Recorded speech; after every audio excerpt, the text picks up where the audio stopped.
মৰাণৰ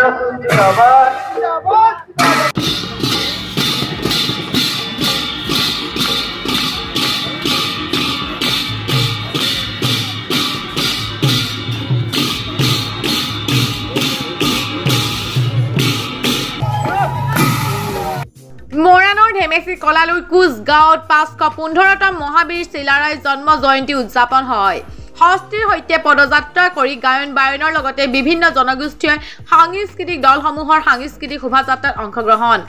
515তম মহাবীৰ চিলাৰায় জন্ম জয়ন্তী উপলক্ষে মৰাণৰ ধেমেচি কলালুৰ কোচগাঁৱত উখল মাখল পৰিৱেশ।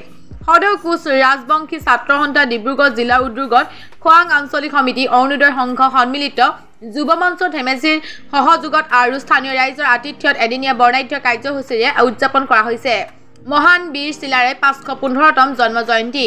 এই উপলক্ষে অনুষ্ঠিত বাৰে ৰহণীয়া সাংস্কৃতিক শোভাযাত্ৰাই দৃষ্টি আকৰ্ষণ কৰে বহুতৰে।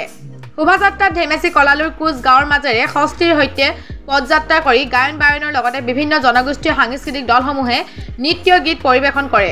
সন্ধিয়া মুকলি সভাত স্থানীয় বিধায়ক জাতীয় জনগোষ্ঠীয় সংগঠনৰ নেতাৰ লগতে উপস্থিত থাকিব কেইবাগৰাকী বিশিষ্ট ব্যক্তি। আমাৰ সদৌ কোচ ৰাজবংশী ছাত্ৰ সন্থা ডিব্ৰুগড় জিলা সমিতি উদ্যোগত অৰুণোদয় সংঘ আৰু সন্মিলিত যুৱ মঞ্চ কলালুৰ কোচগাঁৱৰ বাসী ৰাইজে একলগ হৈ আমি বিশ্ব মহাবীৰ চিলাই দিৱসটি আজি উদযাপন কৰিব লৈছিলোঁ। আৰু ৰাতিপুৱা সময়ত আমাৰ 7 বজাত মাৰাথন দৌৰ প্ৰতিযোগিতা অনুষ্ঠিত কৰা হৈছিল। এই অনুষ্ঠানটি সফলমে পাৰ হৈ গ'ল আৰু 8 বজাত আপোনাৰ পতাকা উত্তোলন কাৰ্যসূচী আছিল। সেইভাগে কামো আমাৰ সফল ৰূপায়ণ হ'ল। এতিয়া আমাৰ সাংস্কৃতিক শোভাযাত্ৰা অনুষ্ঠানটি চলি আছে আৰু খন্তেক সময়ৰ পিছতে মুকলি সভা অনুষ্ঠিত হ'ব আৰু নিমন্ত্ৰিত বিশিষ্ট ব্যক্তিসকল উপস্থিত বৰ্তমান হৈছে আৰু 2-এজন আহিবলৈ বাকী আছে।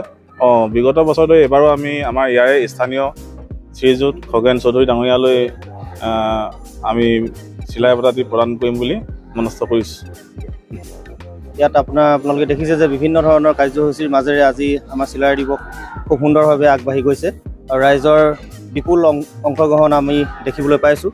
আৰু আপোনালোকক জনাবলৈ পাই আমি সুখী হ'ম যে অসমীয়া জাতীয় জীৱনৰ জাতীয়তাবাদী নেতা সন্মানীয় শৃংখল চলিহা ডাঙৰীয়া আমাৰ মাজত আহি উপস্থিত হ'বহি। সন্মানীয় বিধায়ক চক্ৰধৰ গগৈ ডাঙৰীয়াৰ লগতে বিভিন্ন জাতি জনগোষ্ঠীৰ নেতা আহি আমাৰ মাজত উপস্থিত হ'বহি। গতিকে আমি আশা কৰিছোঁ অনাগত কাৰ্যসূচীসমূহো আমাৰ খুব সুন্দৰভাৱে সফল হৈ ৰূপায়ণ হ'ব। ধন্যবাদ।